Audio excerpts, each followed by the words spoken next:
क्या safety parameter के तहत और निगम की तमाम गाड़ियां यहां पहुंच गई है। और खुशखबरी की बात यह है कि हमारी खबरों के बाद में अब निगम भी हरकत में आ गया है और काम करने लगा है। आप देखेंगे कि ये एक मेड गुरु के नाम से है संस्थान, यहां से बच्चों को बाहर निकाल लिया गया है। फायर फाइटिंग टीम जो है वो यहाँ पर पहुँच गई है और जो पैरामीटर्स हैं आप देख सकते हैं कि वो यहाँ पर कहीं भी फुलफिल होते हुए नज़र नहीं आ रहे। एक ही द्वार है, बीच में कोई फायर फाइटिंग सिस्टम नज़र नहीं आ रहा है। बच्चों को बाहर निकाला जा रहा है, पूरी टीम यहाँ से हटाई जा रही है और आप देख सकते हैं कितने कंजस्टेड एरिया है जहाँ पर बाकायदा बच्चे बाहर नहीं निकल सकते। सिचुएशन बड़ी अजीब है और कभी कोई हादसा हो जाए तो बड़ा नुकसान हो सकता है। तो ऐसे में निगम ने यहाँ पर एक्शन ले लिया है, कार्रवाई कर दी है और सीजर की प्रोसेस शुरू कर दी है। पहले चेतावनी दी गई थी, चेतावनी के बाद में अब यहाँ पर सीज करने का काम किया जा रहा है और बाकायदा सभी बच्चों को बाहर हटा लिया गया है और टीम यही अश्योर कर रही है कि कोई नुकसान ना हो। कुछ बच्चे हैं, स्टाफ है, अब बाहर जा रहे हैं। आप कहाँ से हैं, कहाँ जा रहे हैं? देखिए ये पूरी टीम है। अब यहाँ पे सबसे बड़ी प्रॉब्लम ये है कहीं भी कोई वेंटिलेशन नहीं है, कोई फायर अलार्म यहाँ पर नजर नहीं आ रहे हैं। इन तमाम चीज़ों को लेकर के सिचुएशन है। सर क्या कहेंगे? आप फुलफिल कर रहे हैं, कोशिश कर रहे हैं कि भाई जो भी हो फॉर्मेलिटीज पूरी की जाए।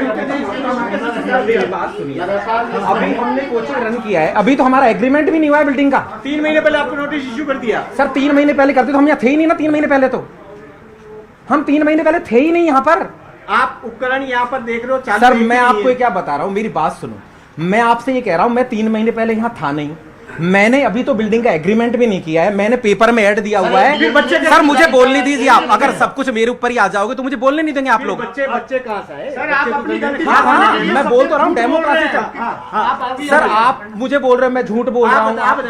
बताइए। मैं बोल तो रहा हूँ कि मेरा ऐड चल रहा है, आप देख लीजिए सब जगह। इंस्टाग्राम पे भी ऐड चल रहा है और मैंने ये लगा रखा है कि हमारी डेमो क्लासेस चल रही है। बैच को हम रेगुलर करेंगे 25 तारीख से। जब हमारा बैच रेगुलर होगा। बताइए एक डेमो में हादसा नहीं होता क्या? सबसे पहले आप बिना लगाए बिना इंस्टॉलेशन सारा काम सर ये तो देखो एक बात मैं आपको कह रहा हूँ, लेकिन एक मौका तो हमें दो कि हाँ साहब 5 दिन 2 दिन 3 हमें बता। अरे सर मैं कह रहा हूँ हमारे पास कोई नोटिस, हम आए ही नहीं यहाँ पर बिल्डिंग में, हमें क्या पता? कोई नोटिस बिना नोटिस की कार्रवाई, बिना नोटिस की कार्रवाई हो रही है। तो दिया नहीं है नोटिस? नहीं नोटिस कोई कह रहे हैं कि हमने 3 महीने पहले दिया। नोटिस है ही नहीं हमारे पास, कोई नोटिस ही नहीं। हमारे पास कोई नोटिस होता है बेसिक्स जो है फायर फाइटिंग के वो तो होने चाहिए सर। बेसिक उपलब्ध आप देखिएगा बाहर की कहीं फायर अलार्म नहीं दिख रहा। बाहर की तरफ लगा हुआ है बेसिक। आइए अपन देखते हैं कहाँ पर है, बताइए। सामने आइए आइए सर। देखिए यहाँ पर जहाँ कार्रवाई हो रही है, एक्शन लिया जा रहा है, वहाँ पर बाकायदा जो बिल्डिंग वाले लोग हैं वो ये अब आरोप लगा रहे हैं कि इन्होंने कोई नोटिस ही नहीं दिया। ये अधिकारी मौजूद हैं, नोटिस दिया गया था 3 महीने पहले और ये इनकार कर रहे हैं। जोन ऑफिस से पता चलेगा, जोन ऑफिस से पता चलेगा। नहीं लेकिन ये मेरे से जो डीसी है फायर, उन्होंने कहा है कि हमने नोटिस दिए 3 महीने पहले। नोटिस दिया होगा, वो साहब झूठ थोड़ी नहीं बोले। लेकिन ये इनकार कर रहे हैं कि हम तो आए अभी। नहीं ये आए अभी है, तो इससे पहले कोचिंग दूसरे उसमें चल रही होगी, किसी और नाम से चल रहा होगा। जी बिल्कुल। तो आप देख सकते हैं कि ये पूरी सिचुएशन है। ये पुलिस की टीम भी यहाँ पर आई है और बाकी लोग भी आए हैं। और दिक्कत ये है कि जो चीज़ हम वहाँ पर कह रहे थे कि यहाँ पर हर स्पेस को यूटिलाइज करने के चक्कर में कंडीशन ऐसी हो गई है कि कहीं भी आप देखेंगे कि ना तो अलार्म है, इवन लाइट भी प्रॉपर नहीं है। बस हर जगह को यूटिलाइज करने के हिसाब से बाहर से एक मेन पाइप दिया हुआ है जो कि पैक है। आप सोचिए कि इस बोल्ट को खोल करके हादसे के वक्त पानी ऊपर कैसे पहुंचाया जाएगा, ये एक बड़ा प्रश्न है कि आप वर्किंग कंडीशन में चीज़ों को रखेंगे, मॉकड्रिल करेंगे तो ही चीज़ होंगे। सीढ़ियों को अगर आप देखेंगे तो यहाँ पर एक ही सीढ़ी है, अगर 100 बच्चे इधर बीच में फंस गए तो किसी के पास जाने का रास्ता नहीं होगा कि भाई वो कहाँ जाएंगे। और बीच बीच में जो हमने बताया था कि हर खिड़की में बाकायदा एक फायर एग्जिट होना चाहिए, वो कहीं भी नहीं है कि अगर यहाँ हादसा हो जाता है सब इस चौक में फंस जाते हैं तो ना तो ऊपर जा पाएंगे ना नीचे जा पाएंगे, ना बीच में दीवार से कोई खिड़की इनके पास में है। इस तरह की सिचुएशन है। आप ये देखेंगे कि यहाँ फिलहाल ताला लगा दिया गया है और ये ताला चिपका के सील कर दिया गया है और यहाँ नोटिस लगा दिया गया है। सीजर का मीमो सामने है जिसमें सीजर की प्रोसेस पूरी हो गई है और सही कार्रवाई है बिल्कुल। इसमें 1% भी गलत नहीं है क्योंकि आपको हमने अभी एक दूसरी बिल्डिंग दिखाई थी जहाँ पर क्या सिचुएशन थी, एक ये बिल्डिंग दिखाई है, जमीन आसमान का फर्क है। यहाँ पर जब टीम ने चेक किया तो आप देखेंगे कि ये जो फायर बुझाने के लिए जो यहाँ पर ये लगाया हुआ है ये काम नहीं कर रहा था। टीम भयंकर नाराज हुई, छत पे जाकर के देखा तो यहाँ पर रेजिडेंशियल एक्टिविटीज हो रही थी, सिलेंडर का उपयोग हो रहा था। अब आप देखिए कि ऊपर सिलेंडर से खाना बन रहा है, नीचे बच्चे पढ़ रहे हैं, और अड़ोस पड़ोस में अगर आप देखेंगे कि खुदा ना खास्ता कोई बड़ा हादसा हो जाए तो इन छतों पर आकर के बच्चों के पास आसपास कूद करके जाने के लिए कोई दूसरी बिल्डिंग भी नहीं है, क्योंकि नीचे इतनी हाइट है, हादसे होंगे तो लखनऊ जैसे नज़ारे देखने को मिलेंगे। ऐसे में आग लगेगी तो वो किसी से पूछ के नहीं लगेगी कि वो डेमो क्लास में लग रही है या किसी तरह के अलग ओरिजिनल कोर्स में लग रही है। अब जब हंगामा मचा, हमने बात की, तो आप देखेंगे पूरे छात्र बाहर निकाल दिए गए हैं, ज़्यादातर छात्र निकल गए हैं, कुछ बाहर खड़े हुए हैं अभी असमंजस की स्थिति में। हालांकि हम नहीं चाहते थे किसी की शिक्षा का नुकसान हो ना हो, लेकिन मुद्दा ये है कि जान का नुकसान भी नहीं होना चाहिए। अभी टीम आई है और बड़ा सवाल निगम के ऊपर भी है, कोई जानकारी नहीं है। और आप ये देखेंगे कि जिस जगह मैं खड़ा हूँ, कैमरामैन से कहूँगा कि पूरा व्यू दिखाएं। पूरा कोचिंग हब है, कोचिंग क्लासेस की ही बिल्डिंगें हैं, कमर्शियल, पूरा कोचिंग हब है। राइट। हर एक बिल्डिंग में हजारों की तादाद में, और इस पूरे क्षेत्र के अंदर लाखों की तादाद में बच्चे पढ़ रहे हैं। ये इलाका कोटा को टक्कर दे रहा है आजकल।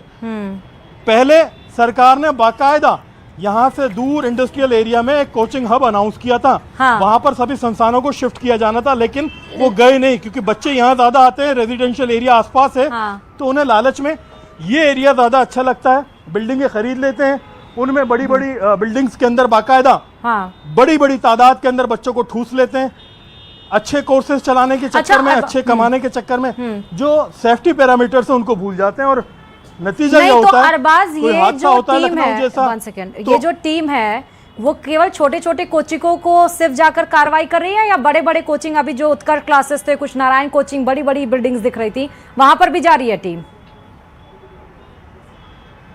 देखिए, दो तरह की सिचुएशन है। एक हाँ। बेसिक प्रोसेस होता है, एक तो नोटिस दिया जाता है 30 दिन का कि भाई आपके पास में ये सेफ्टी पैरामीटर्स नहीं है, इनको फुलफिल करें।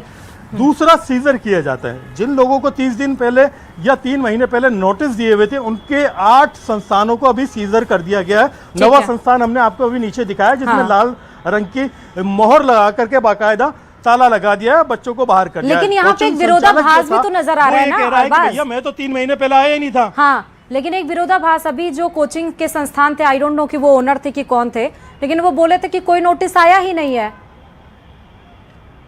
सडन कार्रवाई हुई है। ऐसे में हाँ। ये दोनों चीजें जांच का विषय है, क्योंकि निगम सच कह रहा है या संस्थान वाले सच कह रहे हैं, क्योंकि जिस तरह से हल्ला मचा है, लखनऊ का हादसा हुआ, मीडिया भी सचेत हुआ, हमने इंस्पेक्शन किया एक एक जगह जाकर के कहाँ क्या है, तो शायद निगम को डर लगा और निगम ने आनन फानन में कहा कि भैया सीजर कर दो कुछ एक, ताकि लोगों को लगे कि हम एक्टिव हैं। वरना नौबत ऐसा नहीं हो कि कल को सवाल निगम के ऊपर उठे कि भाई आपने क्या किया। तो आप देखेंगे भारी गाड़ियां आ गई हैं, बाकायदा पूरा लवाजमा है, 20 गाड़ियां एक साथ चल रही हैं निगम की आज। यही नज़ारा निगम चाहता था रेगुलर बेसिस पे, हर 3 महीने में, 2 महीने में, 1 महीने में कर सकता है कि वो चाहे तो करे, लेकिन जब ये नौबत नहीं होती, कोई हादसा नहीं होता, तब ये अपनी एक्टिविटीज को भूल जाते हैं। एक चीज और है अरबाज, तो एकदम से उठते हैं। पहले आपको ध्यान होगा, हाँ, अभी जो ये नौमा कोचिंग संस्थान जिसपे निगम कार्रवाई कर रहा है, ये सब एक ही बेसिक मॉडल है, मतलब एक ही रैंपेंट पे चल रहे हैं, एक ही तरह के हैं कि छोटे मीडियम वाले कोचिंग वाले, या इसमें कुछ बड़े कोचिंग संस्थान भी है? देखिए, बड़े कोचिंग संस्थान का फाइनेंशियल स्टेटस काफी अच्छा होता है। मैंने अभी 2-3 का यहाँ पर ग्राउंड विजिट किया, तो उन्होंने इतना बजट खर्च किया हुआ होता है कि वो सेफ्टी के पैरामीटर्स पर काम कर सकें, क्योंकि यहाँ पर मुझे नहीं लगता कि यहाँ पर बजट इतना होगा, क्योंकि 2 बड़ी महत्वपूर्ण चीज़ है। जो मिडिल क्लास होते हैं, लोअर क्लास होते हैं, और एक हायर क्लास होते हैं। बड़े जो कमर्शियल होते हैं, बाकायदा उनके कॉरपोरेट कल्चर होता है, सारी चीज़ें होती हैं। दूसरे जो होते हैं जिनमें कुछ एक स्टार्टअप तरह का शुरू करते हैं टीचर्स मिलकर के, वो कोशिश करते हैं कि जितना हो सके लो बजट मेंटेन किया जाए। इसमें लो बजट में सबसे पहले जो चीज़ लापरवाही होती है या नज़रअंदाज की जाती है, वो सेफ्टी पैरामीटर्स होते हैं, क्योंकि इन पे एक बड़ा बजट और बड़ा अमाउंट खर्च होता है कि बिल्डिंग का एक हिस्सा आपको पूरा फायर फाइटिंग के लिए डेडिकेट करना होता है। लखनऊ का कांड अभी हुआ, इसके पहले हमने 2 साल पहले दिल्ली की कोचिंग में भी कांड देखा, बेसमेंट में, जैसा वो तो बड़ी कोचिंग थी, बेसमेंट में संचालित हो रही थी, कोई फायर एग्जिट, कोई वहां पर एग्जिट गेट नहीं था, वो भी एक घटना थी। तो ऐसा नहीं है कि हायर कोचिंग है जो वहां पे सारे एनओसी, सारे मानक पूरे हो। हाँ, हाँ। दो तरह की चीजें होती है कि भाई लापरवाही किस सिचुएशन में हुई है और क्या लोग ये मान करके चल रहे थे कि उनके पैरामीटर्स ठीक हैं। मैंने जिस संस्थान में किया वहां पर उनको ये टारगेट दिया हुआ है कि 1 महीने में 3 बार मॉक ड्रिल करना ही करना है। जरूरी नहीं है कि जिस पंप को वो काम में ले रहे हैं हो सकता है किसी वजह से खराब हो गया हो, वो खिंच करके आग वाले स्थान तक पहुंच ही नहीं पाए, क्योंकि जब हादसा होता है तमाम चीज़ों का 100% काम करना ज़रूरी होता है कि भाई आपने जो आग लगी है वहां तक आपके लोग पहुंच रहे नहीं पहुंच रहे। बच्चों की काउंसलिंग ज़रूरी होती है, पैनिक नहीं करना है, घबराना नहीं है, किस तरह से बाहर निकलना है, कहाँ से बाहर निकलना है। ये 45 मिनट से ज़्यादा का सेशन नहीं होगा किसी भी एक कोचिंग कोर्स के दौरान बच्चों का, जो कि होना चाहिए। उन्हें बताना चाहिए कि भाई हम सब एक साथ बैठ करके यहाँ पढ़ेंगे, कोई हादसा होता है तो कैसे रिएक्ट करना है, डिजास्टर होती है तो कैसे रिएक्ट करना है। आग ही नहीं, मानसून आने वाला है, पानी भी आ सकता है, बिजली भी गिर सकती है, कई हादसे हो सकते हैं। पूछेगा क्या, उनको पता थे कि सेफ्टी मेजर्स उनको क्या क्या लेने हैं अगर इस तरह की कोई घटना घट जाती है तो? देखिए कुछ जगह बच्चों को पता है क्या करना है, उन्होंने बाकायदा बताया भी कि हमारी क्लासेस ली गई हैं, हमें समझाया गया है। और लेकिन बच्चे हैं, बच्चों के साथ में सबसे बड़ी प्रॉब्लम ये है कि ये जो एज ग्रुप होता है, जो एग्ज़ाम्स की एंट्रेंस की प्रिपरेशन कर रहा होता है, ये 12th के जस्ट बाद का होता है, इसके अंदर काउंसलिंग और गाइडेंस बहुत ज़रूरी है। वरना बिना चीज़ के बच्चे इतने घबरा जाते हैं कि पता होते हुए भी नहीं बोल पाते। 2 बच्चों से मैंने बात की, वो इतना हेजिटेट कर रहे थे कि बता भी नहीं पा रहे थे कि उन्हें क्या करना है, तो वो रिएक्ट कैसे करेंगे जब आग लगेगी।